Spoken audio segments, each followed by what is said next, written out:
Assalamu alaikum everyone. I don't even know where to begin. I don't know where to begin. I'm at loss of words. I've literally been sitting here crying for like the past 2 days. I feel like no matter how many times I thank Allah, it is less. You guys have changed everything. Oh my goodness. If you follow me on TikTok and on my other social medias, you know exactly what I'm talking about. On Wednesday, I just kind of was on autopilot, just kind of shared a little clip from my story that I have on here on my podcast. I just kind of shared a clip of it on TikTok.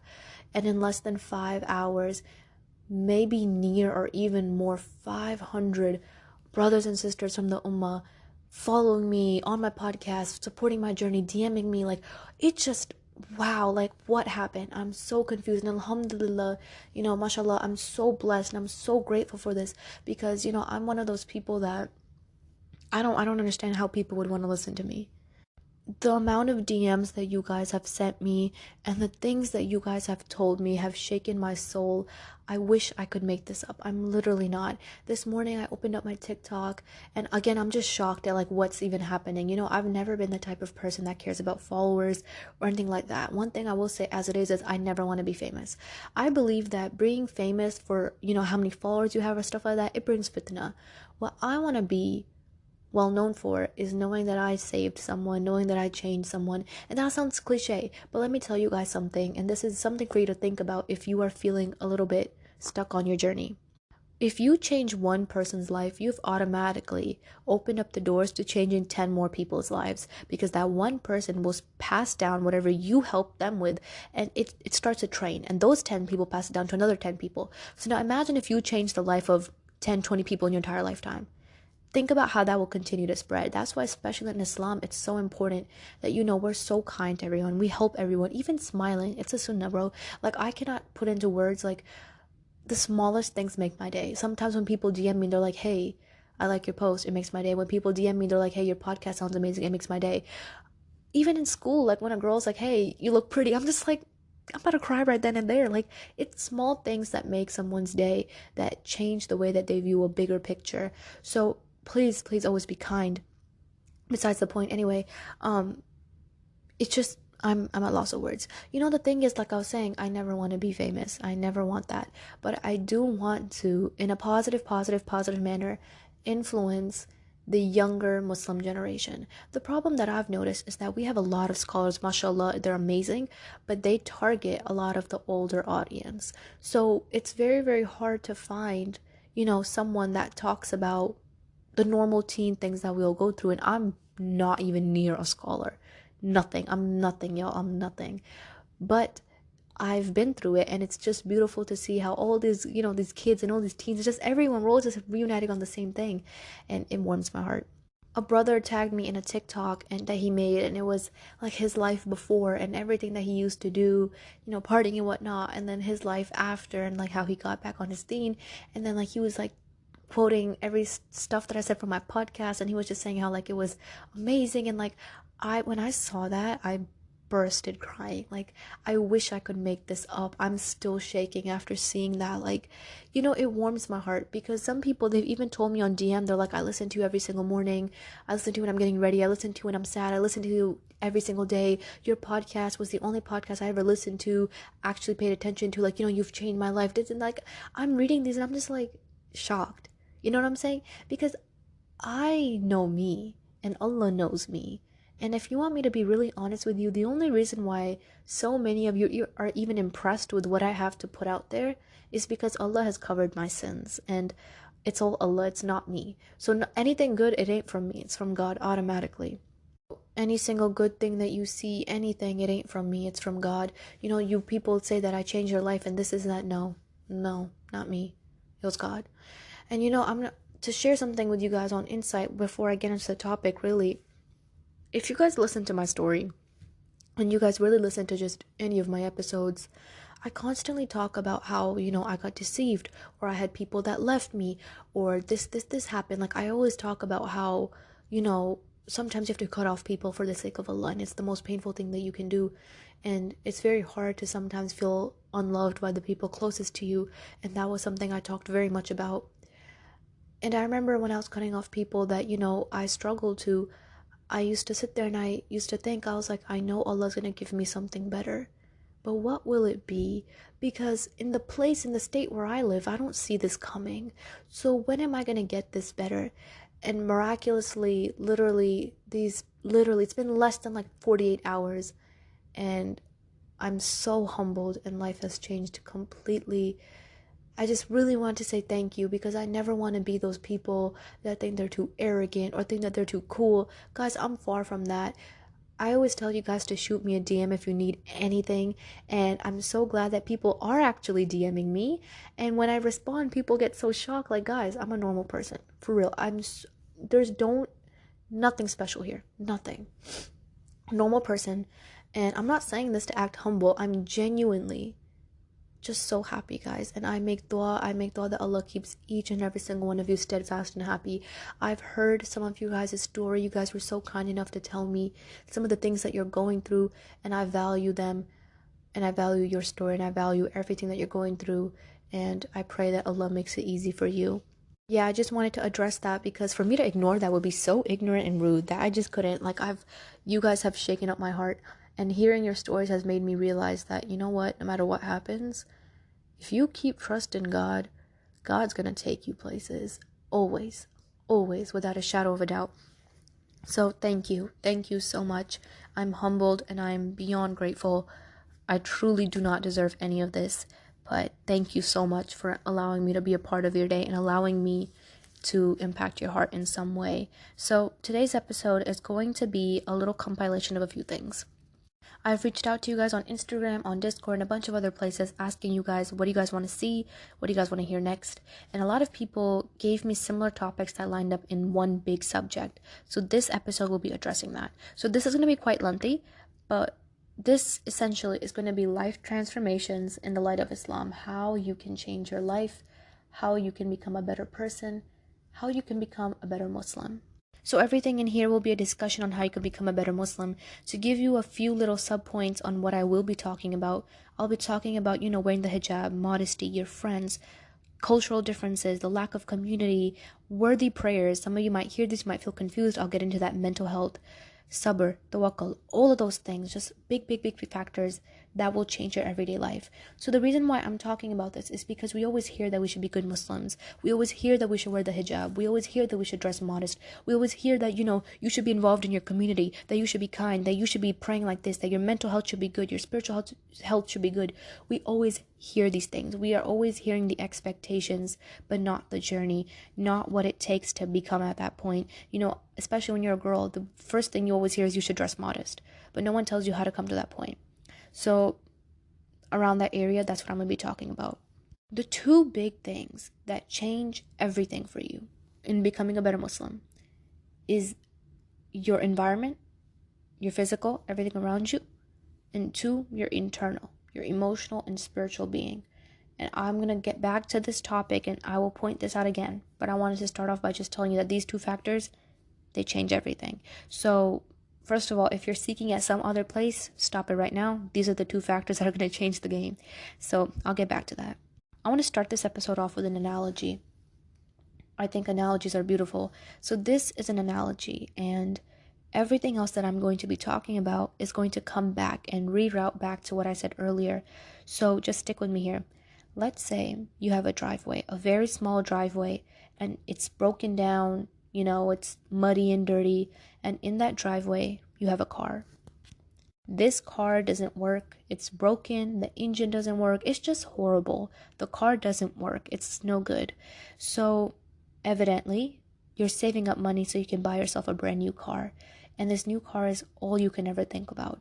You're daydreaming about this car. You're night dreaming. Just anything. This is your car. And this is like your baby. Like, this is all you're thinking about. I don't know about you guys, but 4 wheels in a box will do for me. But besides the point, this car is everything that you can think about. So obviously, when you have enough money to buy this car, you're not going to hesitate. You're going to go straight to the dealership. You're going to buy the car. You're going to bring it home. And it won't be until you bring it home you'll realize that you have no place to put your brand new car. Because your driveway is still taken up by that old little broken down car. Now the question comes down to, what am I going to do with this car? Evidently, you're going to get it towed, you're going to get it picked up, you're going to get your driveway clean, and then you're going to slide in your brand new car, right? Now listen to me. Your heart, very much the same. A lot of us are sitting here complaining that our dua is not being answered, that Allah is not listening to us, that we are not getting what we want, that we're not receiving the blessings that we deserve. The question is, are you even ready to receive what you are asking for? You know, every single heart, let's be evident, we got toxic traits, we got trash in us, we have a lot of stuff that we need to be cleaning out. And a lot of times we're asking Allah for good things when we aren't willing to change our condition and pull some of that garbage out. And I know that for a lot of us, I know there's also a majority of people who do genuinely try their best. They do genuinely try to clean out their heart, take care of themselves, take out that garbage. I get that. But you also need to realize how much of you is ready to receive this blessing that you're asking God for. You know, one of the hardest things to ever deal with is having your du'as not answered, because you put your fullest into it, you put your energy into it, and then it didn't come true, and now you're questioning where you went wrong, or if you're not good enough, or this, and that. Let me tell you something. I guarantee you, anyone listening to this, 99.98% of the people, you want to be wealthy, you want to be rich, you want to be successful. Let's say I told you that in August of 2023, I don't know, September, whatever, you are going to become filthy rich. And I'm like, this is it? Like, let's say God actually told you. Forget me. Let's say God told you that January 2022, filthy rich, bro. You're going to be rich. That's it. You know, like, you're not going to work no more. Elon Musk, who? Like, you are going to be rich. How are you going to act until January 1st? Me and you both know that you ain't going to be humble about this. You're going to have this guy up on top of your head. You're going to be driving everyone insane. Your attitude will change. You won't care about working hard anymore. You won't care about making dua anymore. You won't care about sitting there making prayer anymore, because you already know that, oh yeah, when January 2022 comes, I'm going to be filthy rich. God told me, I got no worries. Right? And so that's the thing. God delivers his packages, his hope, his everything. Your duas, your answers to those that keep faith. And this is where the discussion of tawakkul comes in. Those that keep faith will receive from God. But if you are falling out of faith, you're falling out of hope, why should God give you what you're asking for? I know that this may sound harsh, and I know that there's certain situations where we cannot even control it. But as long as you're trying your best, you're good, right? But I know there's certain people that genuinely just don't keep faith. So it comes down to what are you expecting? You know what I'm saying? You need to believe that Allah is self-sufficient. You need to believe that He's sufficient for you as well, that whatever you ask for, you'll receive. We put in the request. God gives it to us if it's good for us. If it's not good for us, He gives us something 10 times better. But when will it deliver? We don't know. And that's the thing. If you drive yourself insane over when this little answer of yours will come, you're losing the track and the purpose of life. Life is to live as it is. Life is to appreciate as it is. You're not going to appreciate money till you have none. You're not going to appreciate having good food till you have no food. You're not going to appreciate having a home till you have no home. So you got to go through these things to appreciate what you are asking God for. You get me? So that's something that I really want to tell you guys. You put in the request. Our job is to put in the request and now let it go. Let it go. God's going to give it when time is right. So I really want to preface that, because our job is to put in the request of becoming a better Muslim, put in the intention, put in the work. And then after that, we let it go. That's it. You can only do so much. So I wanted to start off my first big topic in regards to school, in regards to balancing your school and balancing your deen. This was a topic that a lot of people told me about. So this is something that I felt really important to talk about. I have made a few episodes on this type of stuff before, but they were very short. So this one's going to be a lot more in detail in regards to these topics. One thing I always hear, and one thing I even go through myself, is that a lot of my audience is actually one older than me, which is shocking, but we all go to school, we all go to college, uni, whatever. And it becomes very, very difficult to balance, education and then also balancing the 5 prayers. Anytime I tell people that we pray 5 times a day, they're like, you mean 5 times a month, 5 times a week? No, I'm Muslim, 5 times a day. And they always get so shocked. And one thing that I always hear people say is, if you pray 5 times a day, how do you have time for yourself? How do you have time to be happy? How do you have time to live your life? And at first when I was young, I used to think like this too. But let me tell you something. Research has proved that, meditation and all these things, they're so important for you, and that you should be doing them in time gaps throughout your day. You shouldn't do them all at once, because, it's going to ruin off the flow, but you should be meditating, taking moments, reflecting, having all this gratitude multiple times throughout your day. Girl, me and you both know that I think you just need some prayer. That sounds like you need some prayer because that's exactly what we're doing here. That's exactly what we do in Islam. So anytime I tell people that we pray 5 times a day, they get so shocked. They're like, how do you live life? I'm going to tell you something. Gift was given as a prayer to our Prophet Muhammad, peace be upon him. And when you start to treat prayer like a gift, you're going to notice your own life changing. That a lot of people, when they pray, it feels like burdensome and they don't have a connection. They don't understand why they're doing what they're doing. But let me tell you, every single person wants success. Every single person's going to school, working their butt off, getting their PhD. You want success. Yet in the adhan, I'm pretty sure twice they say come to success. Yet majority of us don't go. Your success is going to start off from the prayer mat. Your success is going to start off from Allah because He's the one that controls everything. What in your mind makes you think that you sitting there pulling up all-nighters, working your hardest is going to get you successful the same way that God will get you successful? If God wanted to, He can change your life in a matter of 2 hours. Trust me. You could become the new Elon Musk right now. Why am I referring to Elon Musk, man? Jeff Bezos it is. Jeff Bezos. You could become the Jeff Bezos right now. You could become filthy rich right now. But that's not how it works. It's about the journey that takes you to become that. And evidently, if you're not going to go through struggle, how are you going to appreciate success? Simple. So your success starts out from the prayer mat.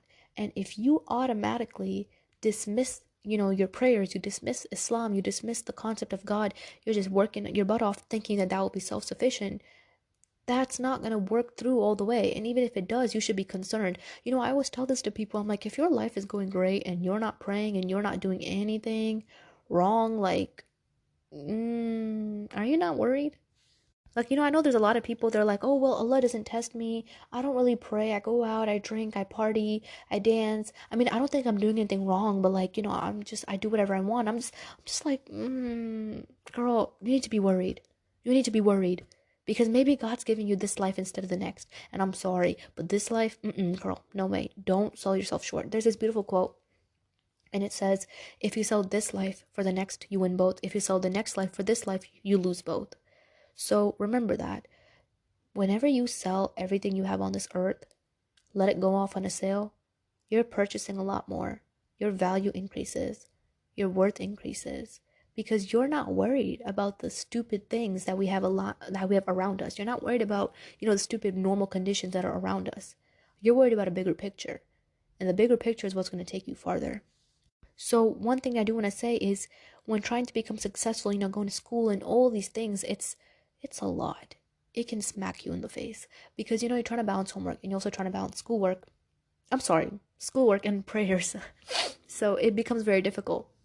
Also, can y'all tell that I'm really congested? Do I sound congested? I'm so sorry. I've been so congested and I've been trying to film this for so long, but I just keep messing up because I sound so congested. And people, they always tell me like, you have such a soothing voice. I'm sorry, y'all, if this congestion is getting to you. I'm really sorry.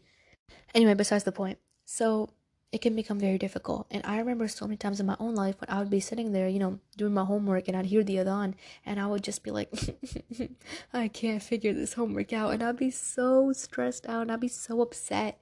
And I'd be like, okay, hold on. I'm just not going to pray yet.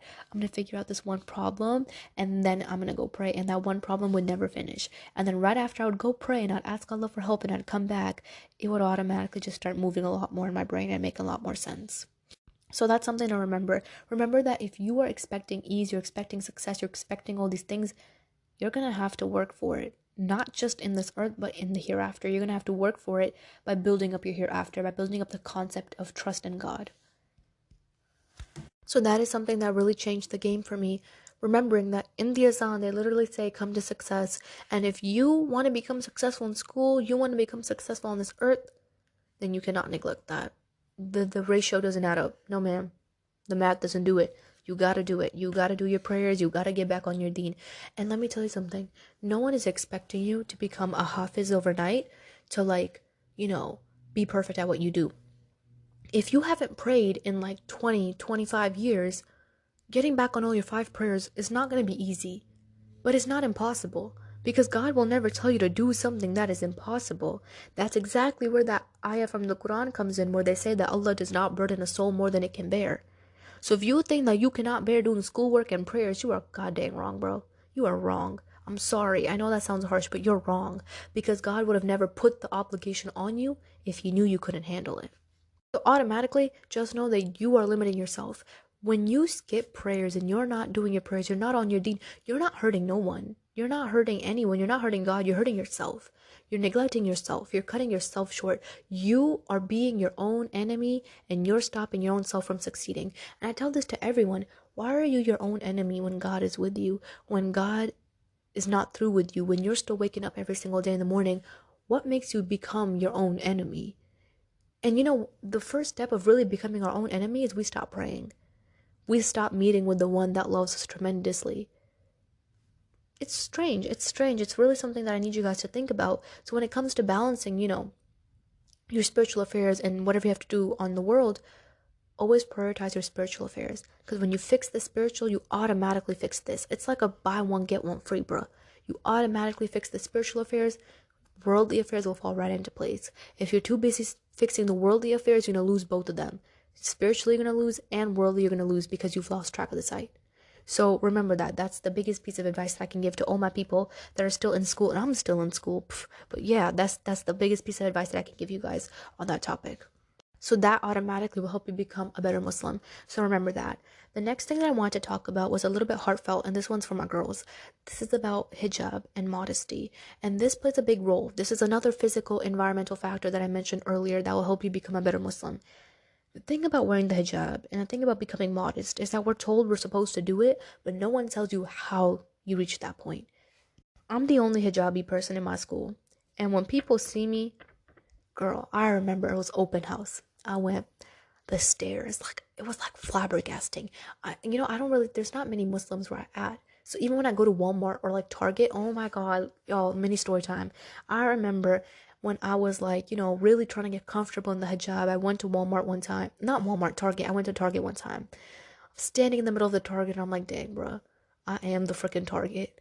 I am the Target because the way everyone was looking at me, I was just like, I wanted to hide under a rock, bro. I was just like, oh my God, bury me alive. The scary part is when you first start wearing the hijab, it's like you feel like every single person's looking at you. Like every single person's like, who is this weirdo? What is she doing? Why does she have that on her head? Like you literally feel that. Let me tell you something. Nobody cares. Nobody cares. Not one person cares. I'm serious, girls. Nobody cares. I remember when I first, was getting comfortable and whatnot. I went to Target and I was just standing there. I was standing in the copy paper aisle too. I remember like it was yesterday in the printer paper aisle.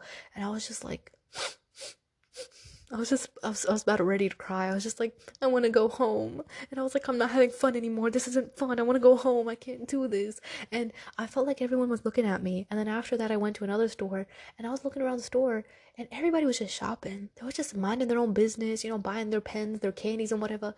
They were just minding their business. And I'm like, am I worrying my own self? Because honestly, I am. And I was like, girl, no one's looking at you. No one's worried. No one's gonna pull it off your head. I mean, I know in some places that's a really big concern, and I was really panicked about that, especially because I live in the South. I don't think I need to say any more after that, but I live in the South. So automatically, you get really hesitant and nervous, and it becomes a lot. But when I really started looking around, I'm like, not one person's freaking looking at me. I'm thinking about me being terrorized more than likely chance of it happening. And I was like, why am I being my own enemy? And I remember that day I was like, not going out, not wearing it again. Absolutely not. I'm staying at home. Y'all know what I did the next day? I got up and I wore it again. I went out. And now, alhamdulillah, it's a part of me. I can't let it go. And it's beautiful because, once you put the hijab on your head, it's like letting go of it. So difficult. It's impossible because it feels like it's a part of you. Like the modesty, the respect, the symbolism that it brings to you, it's eye-opening. You realize that you're not like every other girl that gets to, show off their hair. And let me be honest with you. If you're a hijabi girl, you know that if you show your hair with like your other girlfriends, they're automatically like, oh my God, you look so much more prettier without it. Everyone says that. All the girls, they said that to other girls. They're like, wow, we look so much more prettier without our hijab. Girl, you know what's even more beautiful than the way that you look? The courage that you have to put it on your head in a world where every single person is ready to literally drag you for it. I think that's more beautiful. I think it's beautiful to have the courage and wake up every day and realize that, hey, like, I love my hair, it makes me look pretty, but I'm gonna cover it up for the sake of God. I'm gonna put it away. I'm gonna dress modest. I'm gonna do whatever again for the sake of God. You know, the hijab is more than covering your hair. It's you're literally a symbolism of Islam. I walk down the street, automatically everyone knows I'm Muslim. That's the beauty of it, right? So you're more than just covering your hair. You're more than just dressing modest. You're symbolism. You are representing Islam, and I think that's beautiful. And I think it's beautiful that us women, you know, women are really looked down upon in society. Let's talk about this real quick. They are. People treat women very, very poorly in a lot of circumstances, which has honestly kind of started the feminist movement. And I don't want to talk much about this, but I will say one thing from the bottom of my heart. I might get canceled. The rights that Islam has given women, if properly implied, completely wash out feminism. There's no need for feminism when Islam is truly followed. The feminist movement started for a good reason. It started in the right places. But what we are nourishing and harvesting today, mm-mm. But I did want to preface that because, girl, seriously, the rights that Islam has given us, the one that has God given us, has been far more great than anything. Literally, me and you are queens. We do not even have to do anything. And it's beautiful in my opinion. But obviously, you know, as life goes on, there's you know how the dunya is. It gets a little bit complicated. But make sure that you learn your rights and make sure that you know how to imply them when time comes. So anyway, besides that, when being a hijabi, automatically your symbolism, everyone knows you're Muslim. So that could make you a target to some people, yes. There's evidently two ways we can go about this. One, you can sit there and think, wow, I'm the only hijabi. I feel ugly. Look at this girl. She's dyeing her hair. She's curling her hair. I can't do that. I can't show my hair. People, I'm feeling horrible. I'm feeling suffocation. You can think that. Or two, you can think, I'm the only person in this entire room, in this entire county, in this entire school that has gotten the confidence and the courage to put something on my head that is not only a symbolism of my religion, but a part of me. I'm so confident in my faith that I am willing to represent my faith on the outside. And that, my girl, on period, you got that. Do that. I was talking to this girl recently on DM. She talked to me about how she's struggling to wear the hijab. Some girls that wear the hijab when they're really, really young, like when they're 8, by the time they're like, you know, in their 20s or they're 19, then they want to take it off because it's kind of like, oh, I've had it on my whole life. You know, what's happening? Why am I doing it? It's not easy. But let me tell you something. You know, when you're young and you're like, you know, 7 or 8, you want to wear the hijab because it's pretty and, you know, your parents wear it and whatever. And you think it's beautiful when you're young. Then as you grow old, you realize that the hijab automatically protects you from a lot of things. We, as hijabis, I don't know about you, but especially where I'm at, we get rooted out like nobody's business. Like if you're a hijabi, people give you weird stares. People don't want to hang out with you. I'm sorry, I'd rather not hang out with company that judges someone based on their religion, based on their appearance and knock off anyway. So honestly, in my opinion, I'm dodging a bullet by not getting close to you, by not hanging out with you. Because if you're this religiously intolerant, what am I gonna do being your friend? I don't like people like that. That's not my cup of tea. So honestly, my girls, we're dodging a bullet. Do not ever feel bad for yourself. Do not hold sympathy for yourself. You are doing something that Allah has commanded you to do. And if you are hesitant about wearing the hijab, I want to put on one question for you. This question is not meant to be harsh. It's not meant to be mean. But one day you're going to stand in front of Allah and you're going to have to explain to him why you were more scared of the people's stares, the things that people would have said, why you were more scared of his creation than you were scared of your own creator. And I want to be honest with you, me and you both know you can't answer that question. So stop being scared of what people are going to say to you. Stop being scared of what people are going to act about you.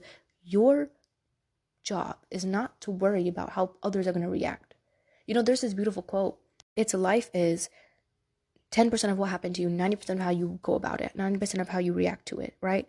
So 10% people go crazy, people hate you, people are not happy that you're wearing the hijab. The other 90%, you can listen to what they're saying, take it off, completely fall off the track of your deen. Or you can again focus on that 90%, keep it on, focus on why you're doing it, focus on how this empowers you, how it protects you, and then bam.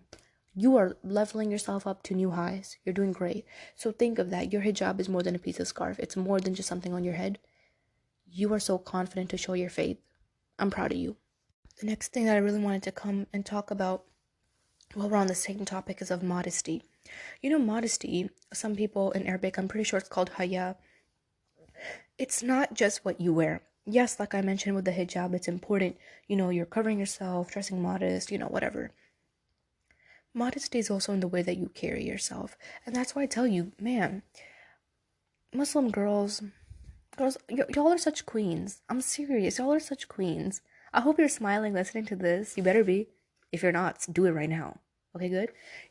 We are such queens because, let me tell you something beautiful. They see your outside. People, first of all, they don't even get to see the whole you. One thing about the hijab and dressing modest that I've noticed is that it doesn't restrict us. It restricts other people. When people are used to seeing your hair, they're used to seeing your body shape, they're used to seeing the way that you are, and now they cannot see it anymore for their own self-entertainment and their self-satisfaction, it pisses them off. It oppresses them. In return, they try to tell you that you're oppressed because they are not getting the same fulfillment.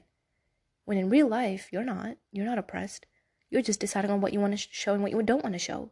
But what you don't want to show is not common. You know what I'm saying? It's common to show your hair. It's common to wear tight clothes. So when you're doing something that's not common, people automatically get a little bit uncomfy. But that's when we got to cut those people off because we don't got space for that on our journey. Anyway, so when it comes to haya and modesty and all these things, that also starts from your heart.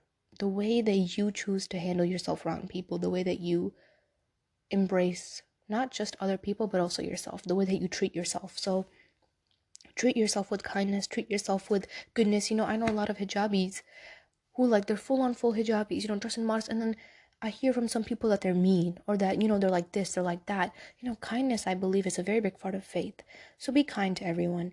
Do not think that you're better than anyone just because, you may know more, you may be on the deen more. And I never think that you can be on the deen. I never think you be too religious. Like who are we to determine that? You know what I'm saying? There's always room for growth. But if you're more knowledgeable than someone else, do not think you're better than them. If becoming more religious is making you more stern and more bitter and more all of this, recheck your life. Recheck. Take a backtrack. We shouldn't be becoming that. We should not be becoming bitter to people just because they're becoming religious. Take a step back. And I know a lot of you guys probably listen to this and you are resonating, and I understand. It's hard to be around people that may or may not want to, they don't care that much about Islam. They don't care that much about self-development, self-growth, and it becomes a little suffocating. I understand. But your journey is your journey, and we're not going to bleed on other people. We're not going to be disrespectful to other people. And just because we're becoming more religious, becoming better people, we're not gonna look down upon others. We don't do that, okay? Now that I got that little mom lesson out there, be nice to people. That's really all I could say on that. And one thing I do want to mention here is that the friends that you make or break your situation. I know certain people that when I was like, hey, this is on my mind, I'm feeling this, or, I'm going through this spiritually, drop everything to start texting me. Here you go, do this, do that, don't be scared of nobody, go put on your hijab, you're a queen, you're this, just everything, like paragraphs and paragraphs, supporting the crap out of me. And I also know a group of people that when I tried to become more religious, or I even mentioned the word Islam, they would laugh, and they would make jokes, and they would, laugh about it. They'd be like, girl, you can't get back in that fold. You were too sinful, you've fallen out, you're not good. And, they kept very negative views on Islam. So it's not our job to educate everyone because, let's be honest, me and you both know that Islam is not a religion of terrorism. But, that's kind of the perception they kept. So I've seen both ends of the spectrums. And I decided to go with the spectrum of going with Islam. I remember when I used to live my life, just doing whatever I wanted, hanging around the wrong people, I wasn't happy. And I tell this to everyone. I'm like, if you think that chasing your desires are going to make you happy, you're crazy. Your desires don't always want what's good for you. Sometimes your desires are out there to get you. How many of y'all sit there and if you had an addiction, you want to go back and get addicted again. You want to go back and start drinking again. Is it good for you? No, it's not. So your desires are not always good for you. They're not always here to help you. So, and if you don't believe me, I'm sorry. But when you chase your desires, you end up heartbroken. You're going to come back straight back to the square, and you're going to realize chasing your desires gets you nowhere. So it's better to just, worship God. Just live with God and follow God's commandments because there's something better in everything. So you need to surround yourself with people that are going to encourage you to put on this hijab, that are going to encourage you to dress modest, to be kind, that want you to get back on your relationship with God. And if you don't have those people around you, I'm telling you, no company is better than bad company. Here's the thing. When you have no company, the biggest really downfall is that you're lonely. Sometimes you get really, really depressed. It becomes a little bit hard. You can kind of fall into a spiral of negative thoughts. That's really it. And, it can get suffocating. Sometimes you can end up feeling lonely.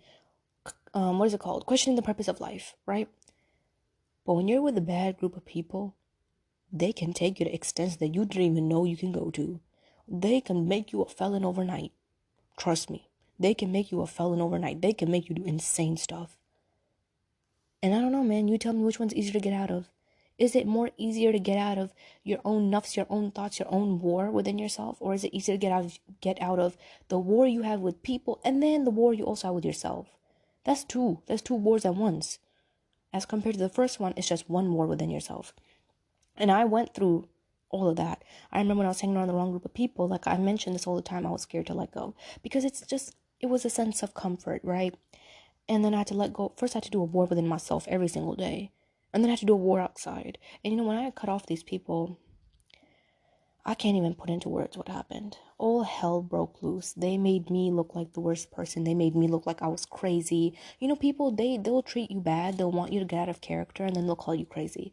They called me crazy. They said everything known to man. They had a lot to say in regards to religion. They just insulted the crap out of me. I knew it was going to happen.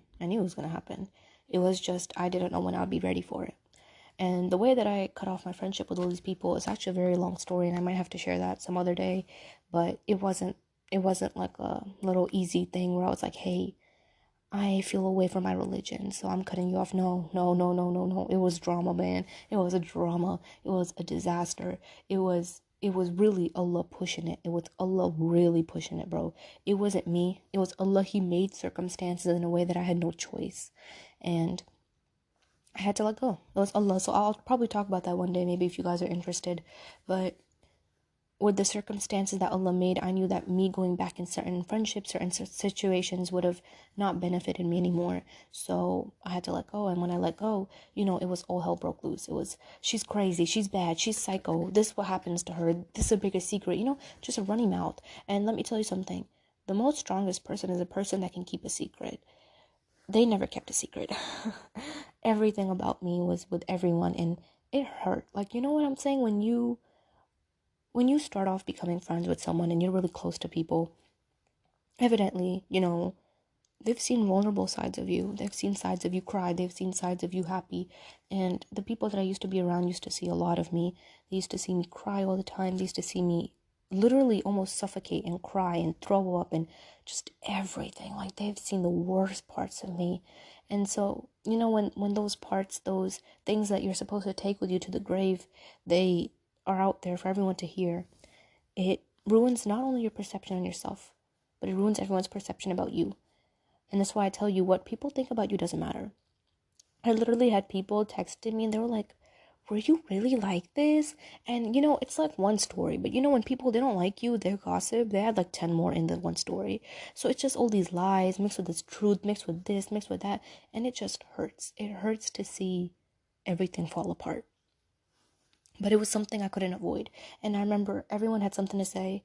So your girl went MIA, and if you listen to my story, after that all of this happened, went MIA completely. And can I be honest with you? Most of it went under the water. Some of it's still, actually, really, well, no. A majority of everything went under the water. Everything. No one really recognizes who I am anymore. Especially like when I go back to school. Like, now, it's been so different with the person I was before and the person that I am now. And I'm talking about the same school where all of this happened. If you ever listened to my episode, I shared about like this group of people and everything. Yes, I'm still in the same school. I'm still around the same people. But the difference is that now I have my deen with me. I have Islam with me. So it really makes people hesitant to talk about your past, because now, like, you're someone brand new. I tell this to everyone. If you're around people that remind you of your past, that remind you that you were such a bad person at one point, drop them. Let them go. And one of the biggest advices, I'm always like, drop them, because your friends are meant to uplift you. We've changed the definition of a friend. If they're not uplifting you, why are you dealing with your crap? Come on, bro. Pack them up and let them go. Let's go. So your good friends will really help you on your journey of wearing the hijab. And if you do not have any friends, do not worry. I post episodes every week. Okay. I'm kidding, but you could obviously shoot me a DM. But besides that, if you don't have any good friends, especially in your community, remember that sometimes we go through stages of isolation so we could get better close to God. It's unavoidable. That's the thing. You're not going to appreciate anything unless you take the long way. There's no shortcut to life. No way. None. You're going to have to take the long way. You're going to have to go through everything. But when you go through it, you're going to appreciate it, right? So that's my point. You're going to have to go through it to appreciate it. And sometimes it comes to a point where you're thinking to yourself, you're like, you've been so fed up. Your dua's not getting answered. Nothing's changing for you. You're just so fed up and you're like, can Allah give me whatever I want? I know, like, I'm appreciate it. It's going to be a big blessing for me. Like, I know I'm going to be so grateful for it. I want you to look at this journey that you have from when you started making dua for something and where you stand at now. And I'm talking about a dua that was unanswered that you begged God for. In this journey, you probably became a lot more closer to God than you ever were before. Something funny that I tell people, if you listen to my story, I talked about a test that I had to take for school, and I was just flunking the crap out of it, did not pass it. I used to wake up for the hajjat, I did everything like that, took a toll on me. It wasn't the test. It was the fact that my dua wasn't getting answered. It was the fact that I was always, getting whatever I want from Allah, alhamdulillah. And then this, like, you know what I mean? Like, it was just like, it was kind of like, what's happening? Why? And it was just so many whys as to why it wasn't getting answered. I made dua for it, like, even Ramadan, everything. And it just wasn't. And it wasn't the test that drove me insane. It was the fact that my dua wasn't answering that drove me insane. And it subconsciously started creating fears in me and doubts in me. And I started to realize that when you fear failure, you are going to fail. If you fear failure, you're going to fail, okay? Let me repeat that for my girls. If you fear failure, you're going to fail. Why are you fearing something that hasn't happened yet? Do not cheat on your future self with anxiety, laziness, sadness, worry. Don't do that. Don't do that. Why are you fearing something that hasn't happened? You're fearing that you're going to fail, that all this is going to happen. I remember I used to take the test, and it was the second winter when I went to go take it, and I was just shaking. I was like, I can't do this. And I'm not even lying to y'all. I don't know if I've mentioned this, but my second time taking the test, I started crying. I think it's really obvious by now, by all my episodes, that I cry a lot. But I started crying. I was literally sitting there crying, and I had, like, my hijab and everything on. I was sitting there. No one saw my face. Don't worry, guys. I always mention that part as well. I was just sitting there and I was crying, and, like, I was trying to bubble in the answers, and, like, my tears were just flooding the Scantron. It's cute now that I think about it, but, it was really sad in the moment because it wasn't just the test being hard, but it was like, I knew in that moment that I flunked the crap out of it, and I was like, I failed, which means automatically I'm gonna have to go back on the prayer, I'm gonna have to go back to beg God again, and it drove me insane. That journey of just having to ask God every single time, like, Allah, I want this, I want this, I want this, I want this. Like, I got tired of telling that I wanted it. I got tired of even hearing it. So that was something, and I remember I was just crying, and I got in the car, my mom came to get me, she was like, how'd it go? And I just silent. I was just like, I don't think I did great. And she was like, all right, let's go to Target. And she took me to Target, and we had a pastry, and it was good. But, I came home, and I didn't even cry. I didn't have the energy to cry. And I didn't make dua after that either. I was just kind of quiet about it. And then when my grades came, hysterical, hell broke loose. Cried a lot, was sad a lot, months and months. And then I was like, you know what? If it's for me, it's ain't gonna miss me. At one point, I was like, shoot, I'm gonna become an entrepreneur. I'm not gonna go to college. This is the route God's putting me on it. Don't worry, guys. I'm heading to college now. Don't worry. I promise. I promise. I promise I'm going to college. I'm not doing anything. I'm good. So, it's that situation always reminds me that, unanswered duas take you places. And if my dua never got answered, I wouldn't be here today. People, they see me and they're like, wow, you're so religious. How'd all this happen? Yo, it's because my dua never got answered. My dua for that never got answered on time. And since I got so desperate, I started seeking and doing everything and anything in Islam to get your dua answered. I started fixing my prayers. I always prayed, but, like, I started putting more intention into it. I started doing everything that I could, like learning new surah. I started memorizing Quran, like just anything and everything. Your girl was there. And I didn't realize that in this journey, like, I was becoming someone that I always dreamed to be. But this stupid test was my pushing factor, and I hated it. And trust me, I still do. Like, when people mention it to me, I'm just like, don't say that word in front of me. I'm gonna punch the crap out of you. Because I hate that test, bro. And If I have the chance to sue without hesitation, I would. Besides the point. Anyway, so when making good friends, it becomes difficult. And one thing that I do want to talk about on here is cultural differences and lack of care in a community. There's two types of communities when it comes to our little Muslim community. One, there's no community at all. There's like 5, 6 people, and they're very gatekeepy and they keep to themselves. They do not let anyone in.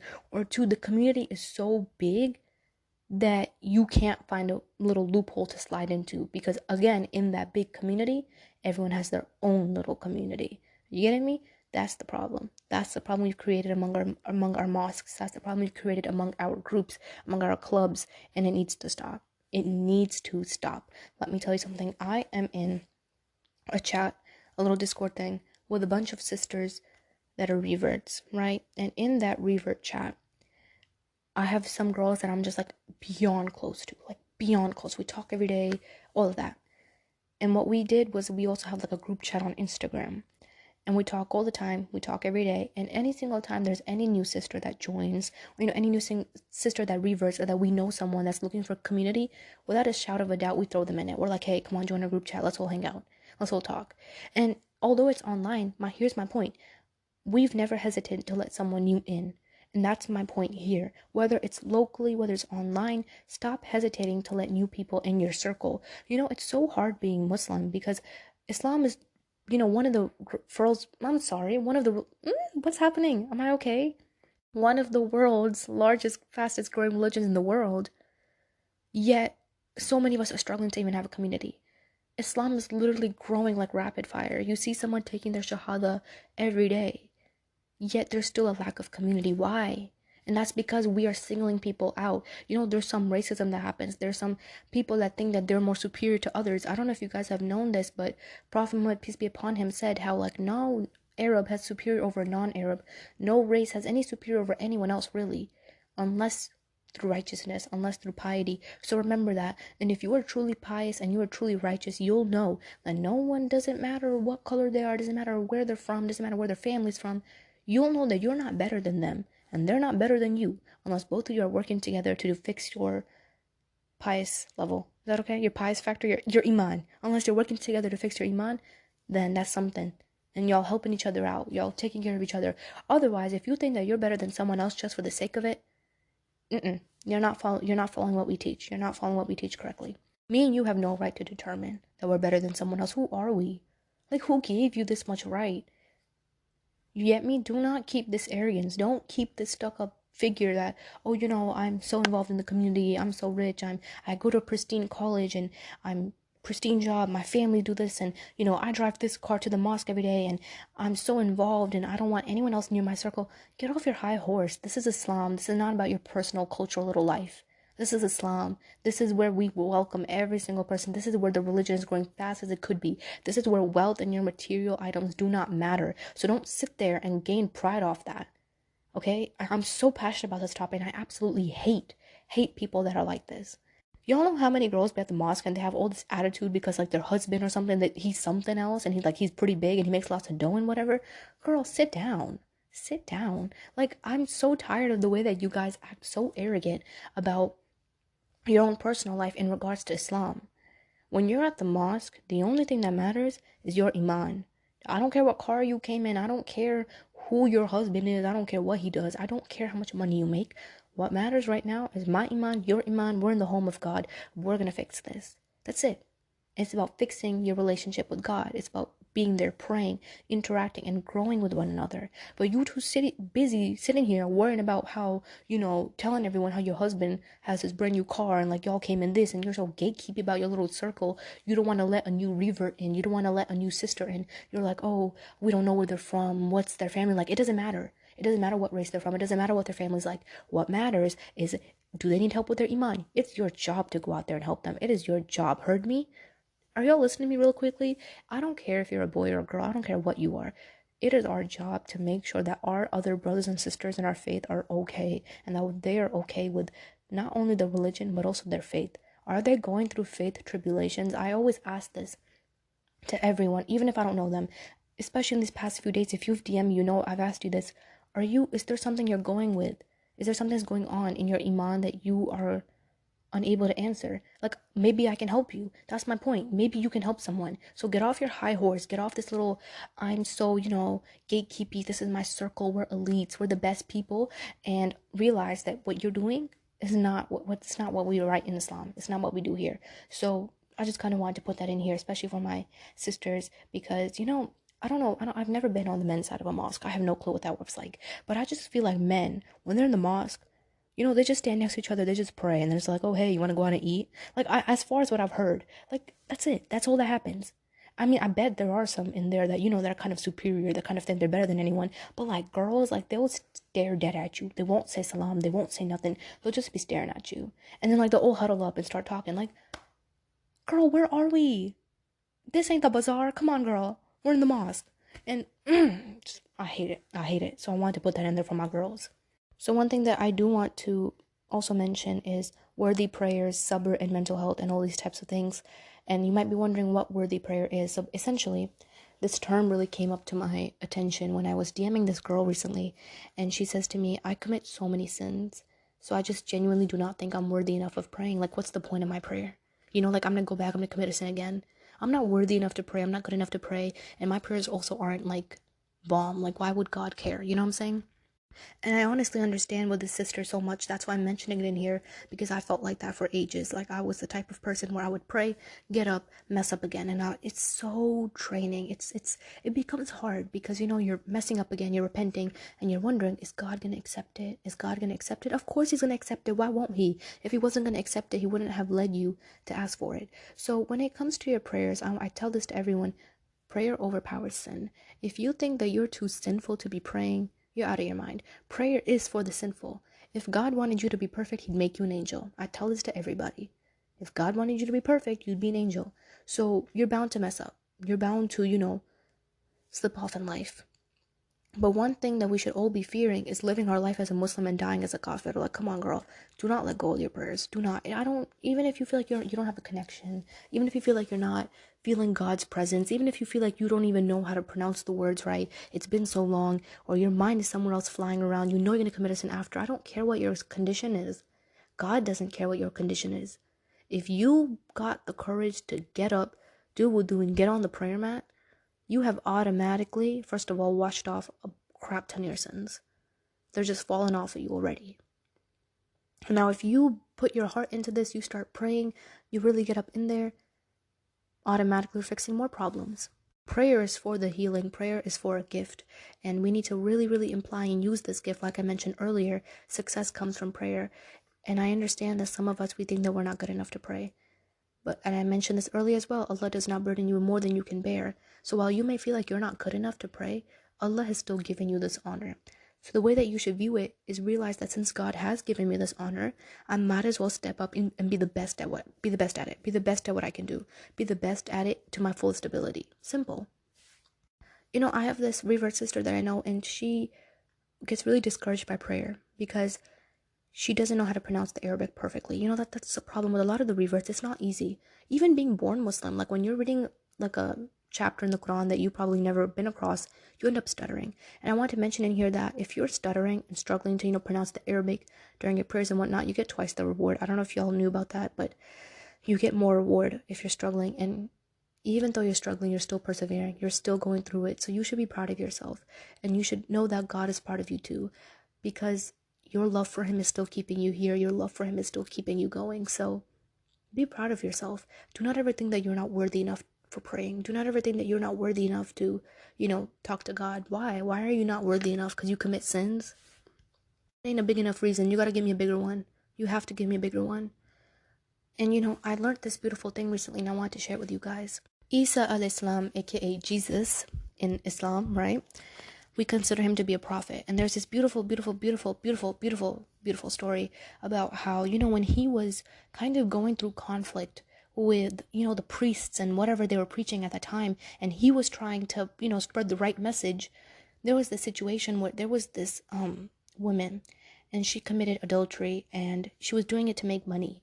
So she was being pinpointed for it. The priests and everyone in the community gathered, and they were like, oh, Isa al-Islam, come give your judgment. We're gonna stone her. Like she committed adultery.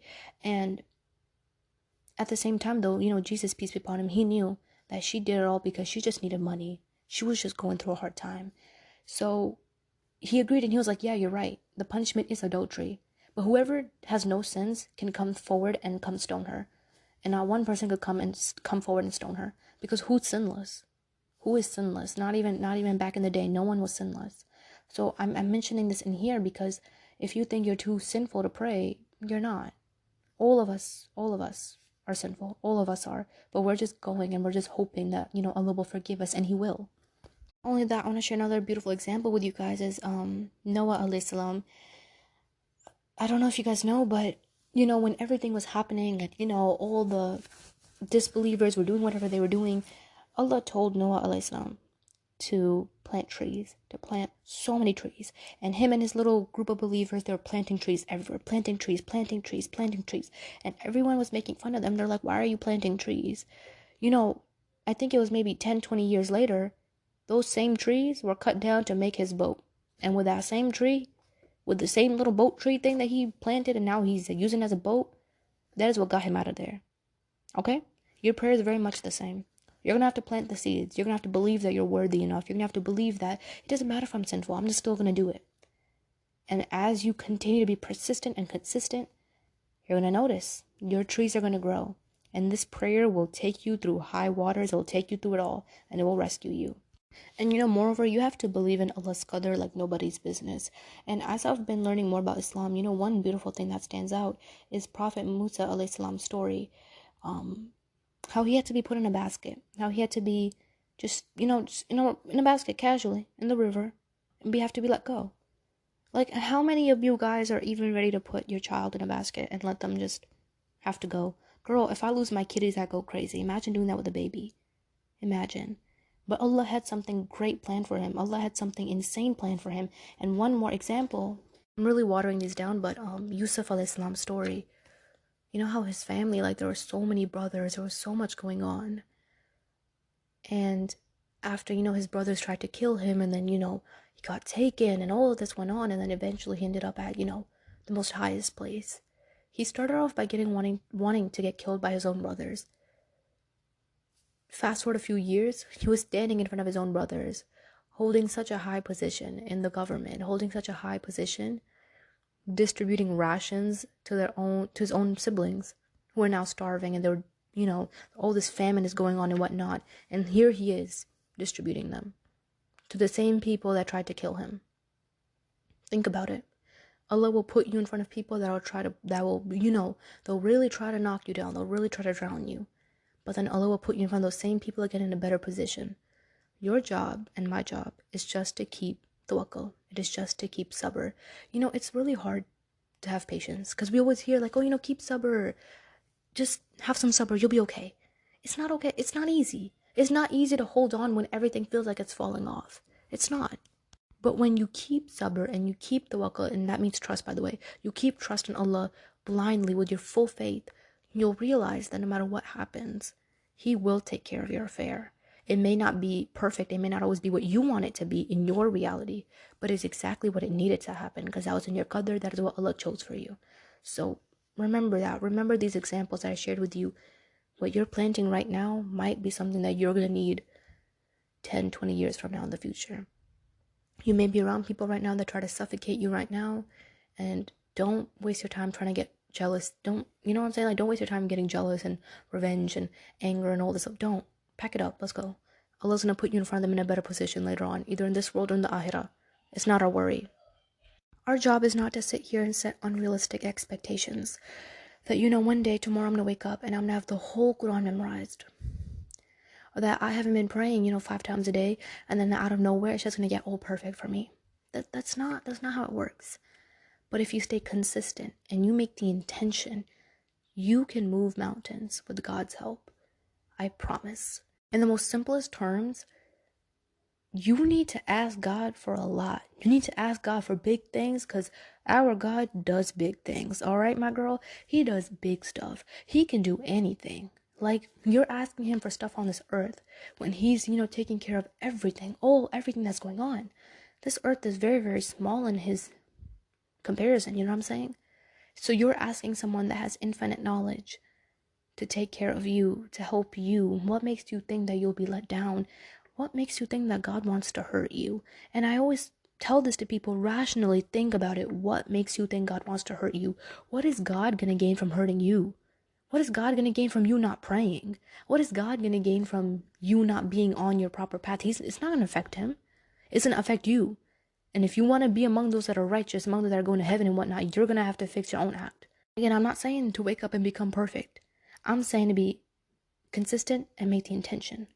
When I started wanting to, memorize the Quran and do all these different things in regards to Islam, everyone told me that I couldn't do it. People literally told me that it wouldn't work out. And I believed it. And I was like, yeah, it's not going to happen. I'm not going to change. I'm not going to become a better person. But the question comes down to, what if I die with the intention that I want to memorize the Quran, that I want to become better, that I want to, do all these things? If I die on that intention, I'm going to be rewarded as if I did it. Likewise, if you die with the intention of not even wanting to become a better person, what are you dying on? Like, what's the base? You know what I'm saying? So that's what I'm saying. Always keep good hope. Always keep good intention. Always keep good expectation. Because even if you cannot completely, be perfect and fulfill everything that you're supposed to and, come off on the right end, you made the intention. And if you die upon it, you're winning. That's really all I want to say in regards to everything here. I hope I addressed everything okay. I hope that this was beneficial to someone. If you have anything you want me to talk about more in depth from this episode, please just reach out to me. I'm open to recommendations. I have an all girls Discord. I want to mention that on here. It's just for girls, please. It's so funny when guys join and then they're like, oh, oops, and then they leave. I'm just like, yeah, you gotta go. I'm sorry. I have an all girls Discord. Go ahead and join. I'm doing topics of the week on there where we'll be calling, talking about a bunch of fun stuff, and of course, helping each other with your iman. I want to once again say thank you so much for everything. I'm still astonished by everything, and it's just this episode was a little bit abrupt. Everyone was like, hey, hurry up, like upload, we're waiting, and I was just like, oh my god, I didn't even know I had people listening. So thank you so much. May Allah keep you all happy. Assalamu alaikum.